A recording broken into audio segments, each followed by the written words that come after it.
എന്തായാലും ആൾക്കാർക്ക് ഇഷ്ടപ്പെടാൻ സാധ്യതയുള്ള നല്ലൊരു കമേഴ്ഷ്യൽ എൻ്റർടൈനറാണ്. അപ്പോൾ വളരെ സീരിയസ് ആയിട്ടുള്ള ഒരു സബ്ജക്റ്റിനെ ഭയങ്കര കമേഴ്ഷ്യലി പാക്കേജ് ചെയ്ത് നല്ല പാട്ടുകളും ആക്ഷനും ഈ പറയുന്ന ഇമോഷണൽ ആയിട്ടുള്ള സീനുകളും കണ്ണ് നിറയും. അവസാനം ഇറങ്ങുമ്പോൾ പക്ഷേ സിനിമ കണ്ടിറങ്ങുമ്പോൾ നമുക്ക് ഭയങ്കര എനർജി ഫീൽ ചെയ്യാൻ സാധ്യതയുണ്ട്. ആ ക്യാരക്ടറിൻ്റെ ജേണിയും നല്ല പെർഫോമൻസസ് ഉണ്ട്. സജിൻ നേരത്തെ പറഞ്ഞ പോലെ തന്നെ ഉഗ്രനായിട്ട് പെർഫോം ചെയ്തിട്ടുണ്ട്. ലിജോ, പിന്നെ ബാക്കി ആക്ടേഴ്സ് ബ്രൂണോ ആയിട്ട് ആനന്ദ് മന്മഥൻ, പിന്നെ ഡയറക്ടർ ജ്യോതിശങ്കർ, അദ്ദേഹം ആർട്ട് ഡയറക്ടറായിട്ട് കുറേ കാലത്തിന് ശേഷം ഡയറക്ടറാവുന്ന ഒരു സിനിമയാണ്. അദ്ദേഹത്തിൻ്റെ ഒരു ഡെബ്യൂ സിനിമ എന്നുള്ള രീതിയിൽ നല്ല ഒരു സിനിമയാണ്.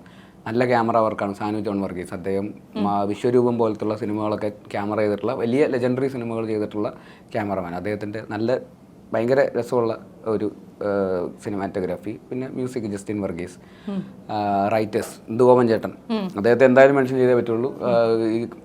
ഈ കാലഘട്ടത്തിൽ ഏറ്റവും പോപ്പുലറായിട്ടുള്ള ആൾക്കാരുടെ ഇടയിൽ ഏറ്റവും പോപ്പുലറായിട്ടുള്ള റൈറ്ററാണ്. അദ്ദേഹത്തിൻ്റെ ഒരു നോവലാണ് ബേസിക്കലി 4 ചെറുപ്പക്കാർ. അതിനെ ബേസ് ചെയ്തിട്ടുള്ള സിനിമ എന്നുള്ള രീതിയിൽ ആ ഒരു അട്രാക്ഷനും കൂടെ ഉണ്ട്. ജസ്റ്റിൻ കോ റൈറ്റർ, മിന്നൽ മുരളിയുടെ കോ റൈറ്ററാണ് ജസ്റ്റിൻ. അപ്പോൾ ജസ്റ്റിനും കൂടെ ഇതിൻ്റെ അകത്തൊരു കമേഴ്ഷ്യൽ ഒരു റൈറ്റിംഗ് എന്നുള്ള രീതിയിൽ അതിലും ഒരു ഭാഗമായിട്ട് വന്നിട്ടുണ്ട്. പിന്നെ അങ്ങനെ നല്ലൊരു ടെക്നിക്കൽ പെർഫോമൻസസും ഒക്കെ ആയിട്ടും ആൾക്കാർക്ക് എൻജോയ് ചെയ്യാൻ പറ്റുന്ന നല്ല കമേഴ്ഷ്യൽ സിനിമയായിരിക്കും. ഞങ്ങളെല്ലാവരും പടം കണ്ടതാണ്. തിയേറ്ററിൽ നിന്ന് തന്നെ ഫൈനൽ മിക്സൊക്കെ കഴിഞ്ഞിട്ട് സിനിമ കണ്ടു. ആ ഒരു വിശ്വാസത്തിൽ തന്നെയാണ് ഞങ്ങളിത് ഇത്രയും കോൺഫിഡൻ്റ് ആയിട്ട് പറയുന്നത് നല്ല സിനിമയായിരിക്കും എന്നുള്ളതിൽ ഒരു സംശയമില്ല.